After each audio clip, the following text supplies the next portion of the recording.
The medical bay aboard the Tarsalyn Drift was quiet, save for the gentle hum of life support systems and diagnostic monitors.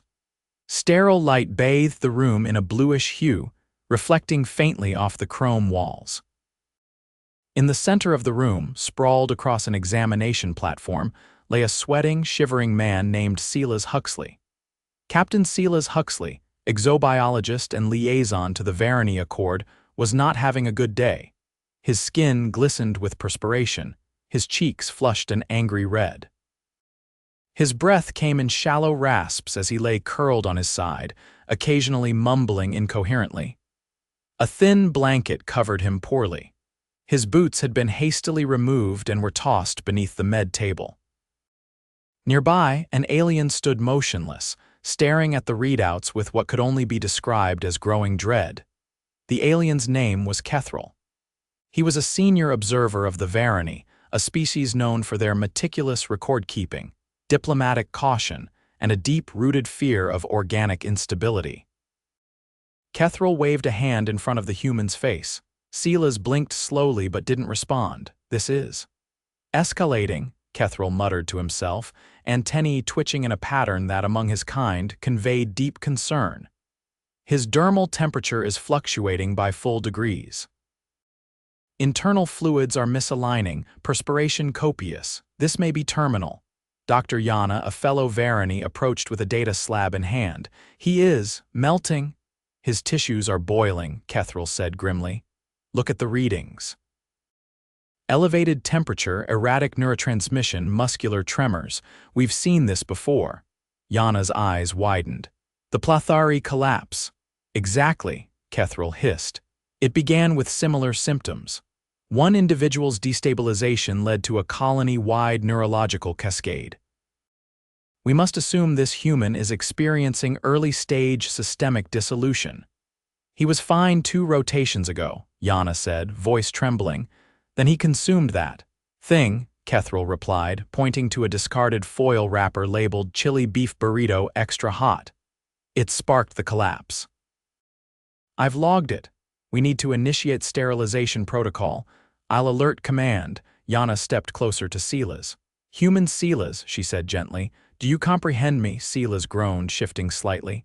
"Hot, too hot." "Do you feel your body dissolving?" Silas blinked at her, eyes glazed. "Need sleep." "He's in denial," Kethril said sharply. "Total ignorance of his state." "We must isolate the ship," Yana said. "If this is the Plathari collapse redux," Silas suddenly sat up with effort, wobbling. "I'm not collapsing," he muttered. "I've got a fever." "Just a fever." "You are disintegrating," Kethril argued. "Your internal organs are misfiring." "No," Silas said, collapsing back onto the bed. "It's just the flu. I'll sleep it off." Yana stared. "The what?" "The flu," he mumbled. "Virus, common, not fatal, just sucks." Both Vareni looked at one another in horror. "A virus? A self-replicating microscopic invader?" Kethril took a step back. "He's contagious." Silas had already passed out. The next 6 hours were chaos. Kethril triggered a level 5 containment lockdown. Alarms blared through the Tarsalyn Drift as bulkheads sealed and decontamination drones flooded the medbay. Silas, unconscious and muttering something about chicken noodle soup, was wheeled into a negative pressure chamber. Kethril stood before the command console, broadcasting to the Vareni High Council. "We may be witnessing the onset of a species-wide collapse among the humans," he said. "Patient 0 is isolated, but I recommend immediate diplomatic withdrawal from all Terran sectors." Counselor Riveth leaned in on the screen. "Symptoms: uncontrolled perspiration, elevated dermal heat, neurological decay, delirium. He appears to be boiling from the inside." "Unacceptable," Riveth said. "Begin preparations to jettison the human." "Wait," Yana said from behind him. "He has stabilized." Kethril turned. "That quickly?" "It appears the fever peaked and has begun to recede. He's sleeping." "Sleeping while his body is boiling?" "Yes." Riveth's image flickered with confusion. "Did you say sleeping?" Kethril turned back to the screen. "It's worse than we thought." The virus may be using his neural pathways to simulate rest while it completes its takeover. Or, Yana said slowly, perhaps humans recover differently. Kethril narrowed his eyes. You're suggesting this is normal? I don't know, but I've reviewed his medical logs. He's had dozens of these fevers in his life. It seems they experience them regularly. Reveth leaned back on his end. You mean to say, this is routine? Apparently, yes, Yana said.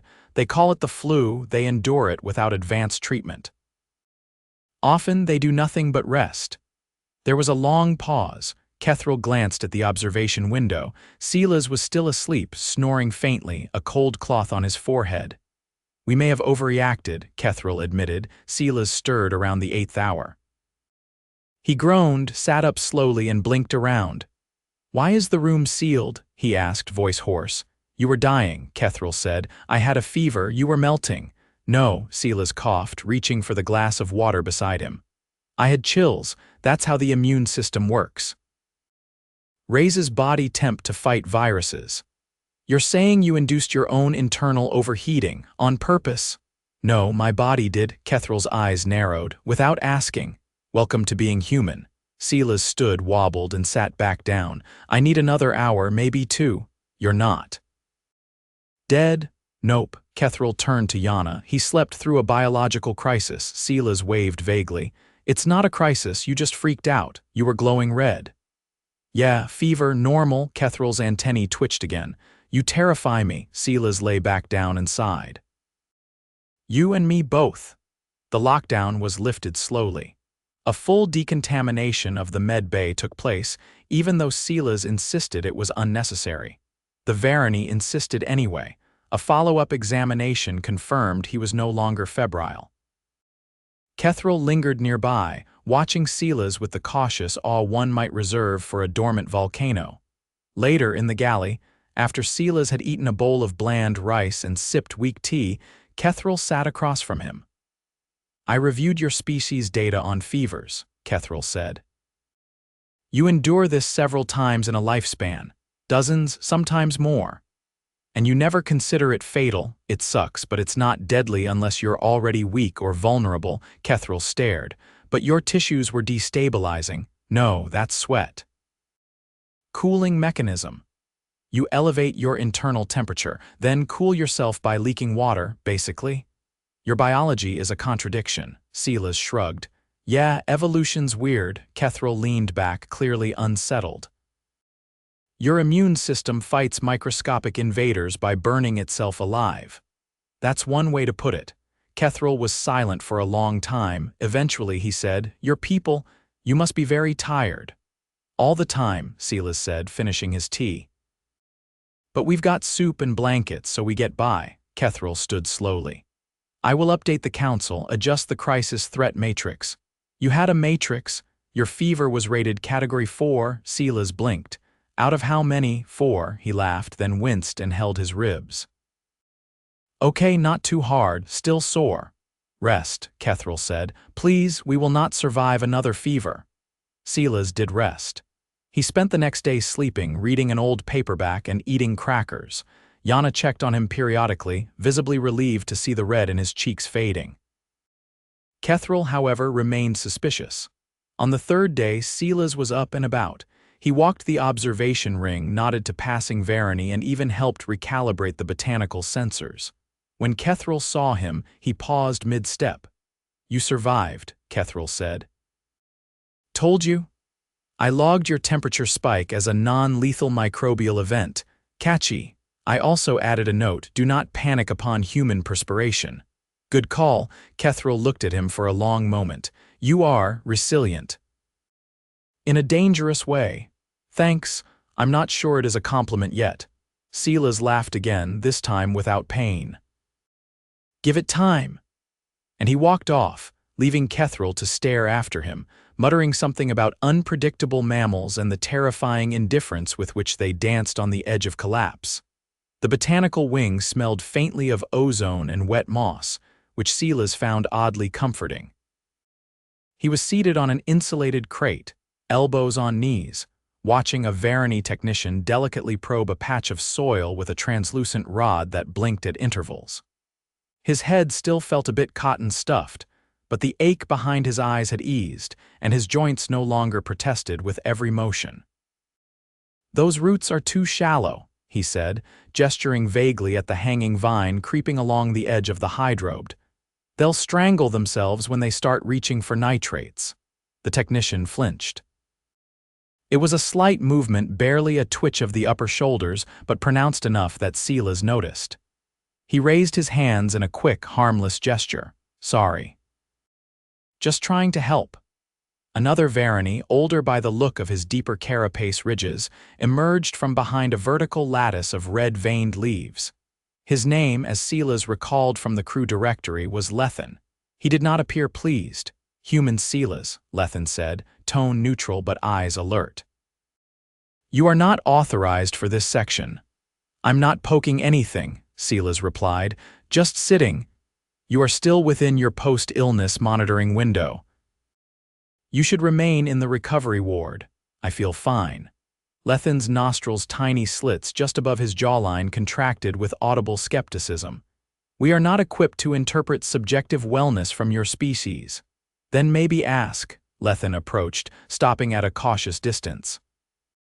"You were radiating heat levels outside expected biological parameters.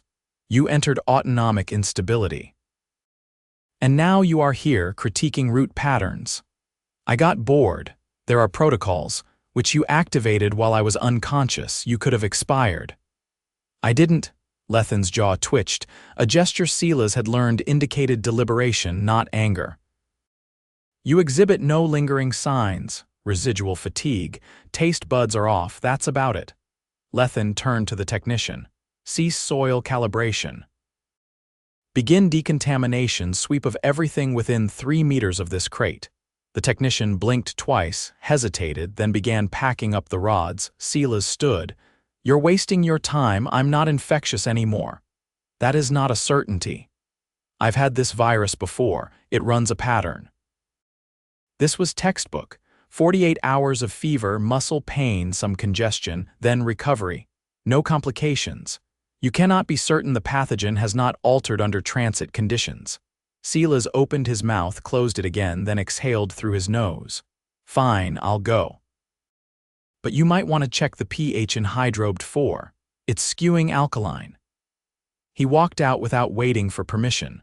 Later that cycle, somewhere between the artificial dusk and the corridor lights dimming for rest phase, Silas was back in the med ward, seated upright on the diagnostics bench. Kethril stood nearby, arms crossed tightly across his front.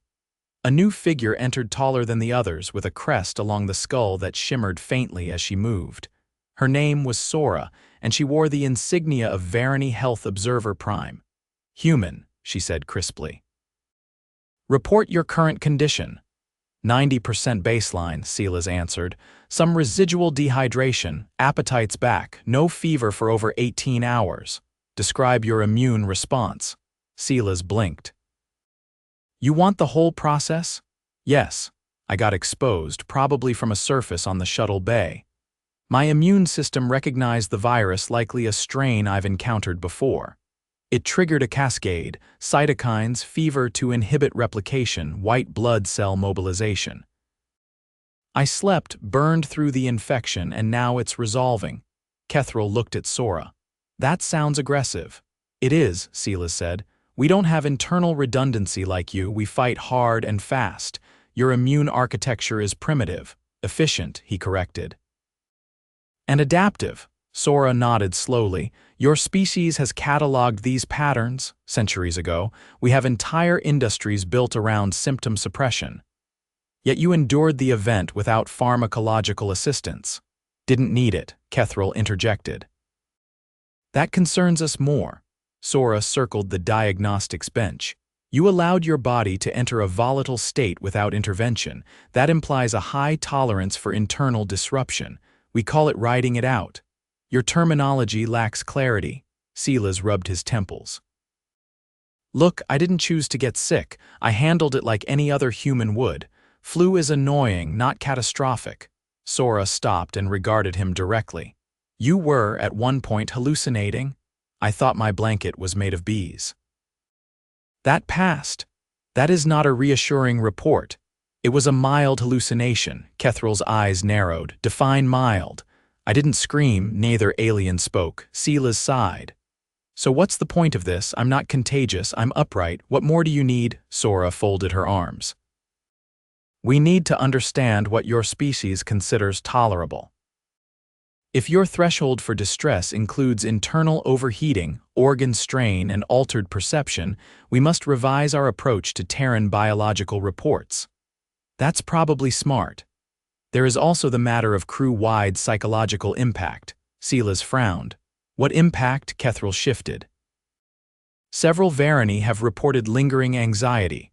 One attempted to isolate his own dermal layer after experiencing elevated warmth from exercise.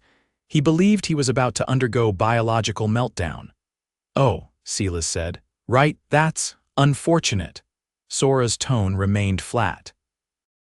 You must engage in a corrective demonstration. A what? You will simulate a controlled fever event. Instruct us as it proceeds. Absolutely not. You are the only available human. And I'm not setting myself on fire for your peace of mind. We would not permit actual thermal elevation. A simulation. Silas raised an eyebrow. You want me to fake being sick, to desensitize observational panic.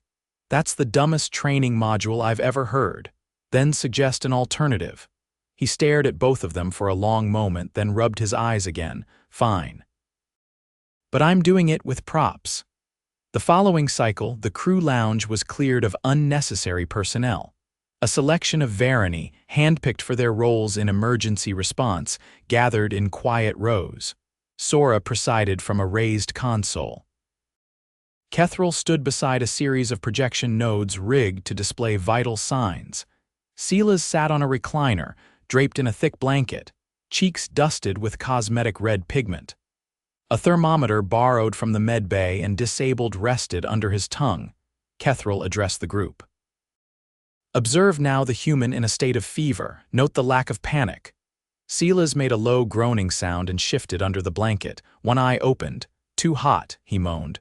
Why is the air spicy? A murmur rippled through the Vareni. Kethral raised a hand. Remain calm.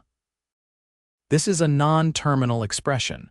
Sora gestured, and one of the projection nodes displayed a looping animation of human white blood cells attacking viral particles. Silas coughed once, theatrically. Bring me soup. A technician in the back raised a hand. Why does he request nourishment if his system is compromised? It provides comfort, Sora answered, not necessity. Why would he desire comfort if his neurological faculties are impaired? Silas sat up a little.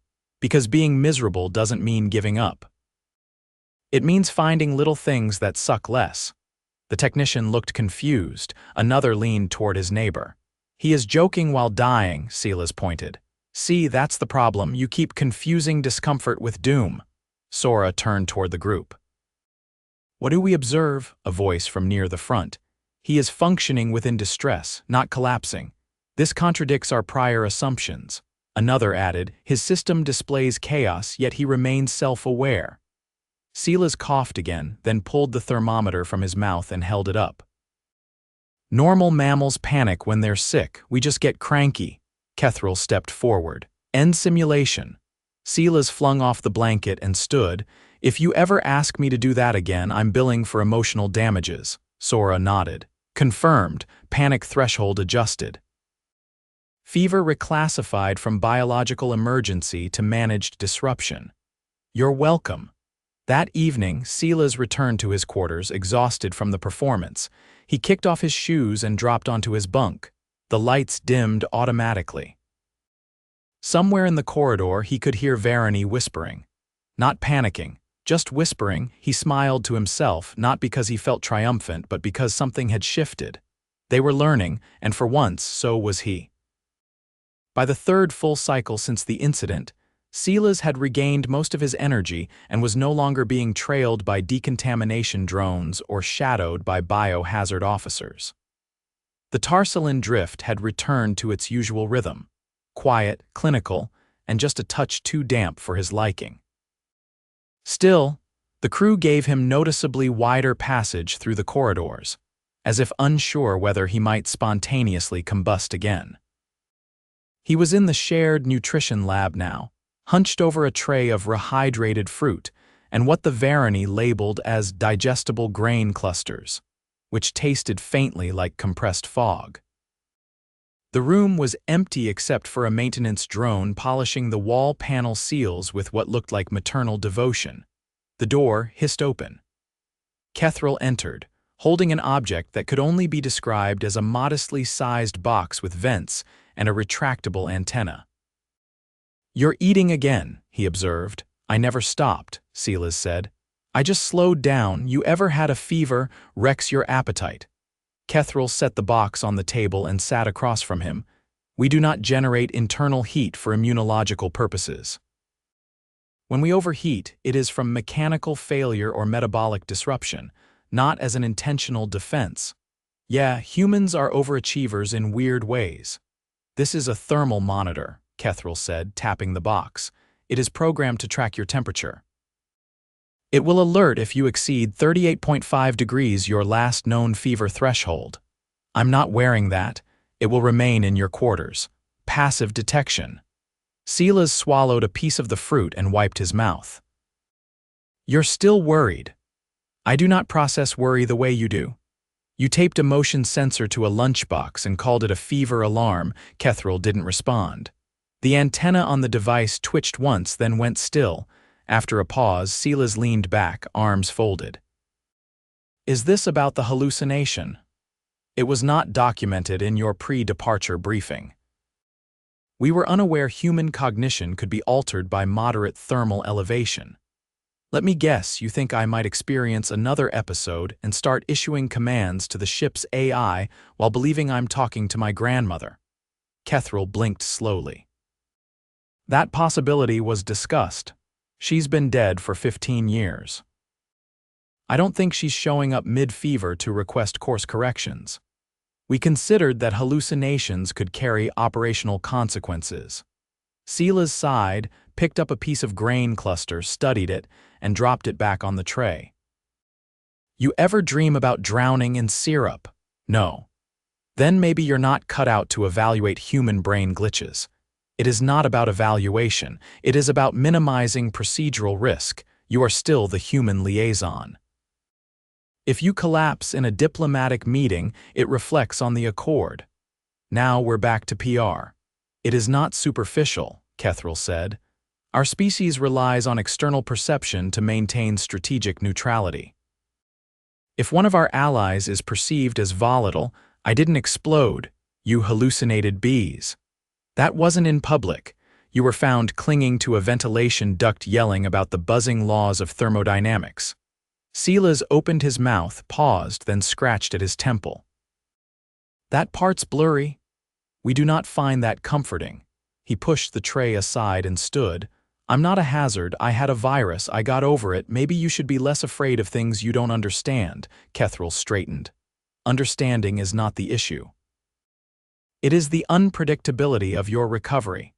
Your physiology appeared to deteriorate and then, without external intervention, reversed course. We are unaccustomed to species whose systems self-correct through unmanaged combustion." Silas paced once, then leaned on the edge of the table. "Ever heard of fever therapy?" Kethril tilted his head. "Early humans used to induce fevers on purpose to fight off bacterial infections. We'd heat ourselves up to kill invaders before antibiotics existed. That is counterintuitive. It worked, sometimes too well. But the point is, our bodies were built to handle fluctuations. It's messy, yeah, but we survive." Kethril looked at the thermal monitor. "It is difficult to accept that a species thrives on volatility." Silas shrugged. "Welcome to Earth." The door opened again, and Yana entered carrying a slim tablet and a sealed container. "I've completed the microbial sweep of your quarters," she said without preamble. "Trace non-pathogenic flora detected. No cause for concern." "Flora?" Silas asked. "Like plant spores, skin bacteria native to your species. They were duplicating near your bed frame," he laughed once. That's probably just me shedding. It's normal. Humans lose skin cells constantly. Kethril looked visibly unsettled. You shed pieces of yourself, microscopically. Yana handed him the container. I also brought you something. He opened it. Inside was a small gelatinous cube with what appeared to be a smiling face drawn on it using some kind of edible dye. It's for morale, she said. A cultural gesture. We attempted to replicate your Earth food. This is labeled as Jello, Silas blinked. You made me alien Jello. It has appropriate viscosity and a similar wobble coefficient. He picked up a spoon and gave it an experimental nudge. The cube jiggled ominously, its little face stretching and distorting before settling again. I love it, he said, grinning. It's terrible, but I love it. Kethril looked at Yana. This is not part of the recovery protocol. It is part of psychological stabilization. According to his records, he associates gelatin with healing. Silas nodded. Hospitals back home always give you Jello when you're sick. No one knows why. It doesn't help, but it's tradition. He took a bite. It was alarmingly salty. I think you used broth instead of fruit juice. Yana tilted her head. We only had nutrient slurry available, he kept chewing. That's fine. It's the thought that counts. Kethril looked at the cube, then back at Silas. You are confident the fever will not return. Viruses don't usually double back. This strain's been booted. Yana tapped her tablet. We will log this as a single-cycle immune event. No signs of reinfection. Kethril exhaled slowly. I have updated the incident report to reflect a resolved anomaly. The crisis matrix has been de-escalated. Good, Silas said. Because I'm planning to attend that interspecies summit next week. You are still under observation. I'll wear the monitor. But I'm not hiding in my quarters because I got sweaty once. Yana glanced at the cube. We will continue to monitor for unusual excretions. I'm not leaking anything, Silas said. Can we retire the word excretion from our conversations? Kethril looked at the thermal monitor again. Perhaps. He stood, picked up the device and tucked it under one arm. In the future, if you begin to hallucinate again, please notify us immediately. I'll shout something cryptic over the comms, Silas said. That would be consistent with your prior behavior. Yana turned to leave, then paused. Your resilience is noted. It may be included in the biological exchange archives. Silas raised his spoon. Put me under miscellaneous mammals. After they left, he sat for a while with the half-eaten cube, watching it tremble with the ship's subtle vibrations. The quiet returned, broken only by the maintenance drone's faint humming. He finished the last bite, grimaced, and muttered to himself. Tastes like ambition.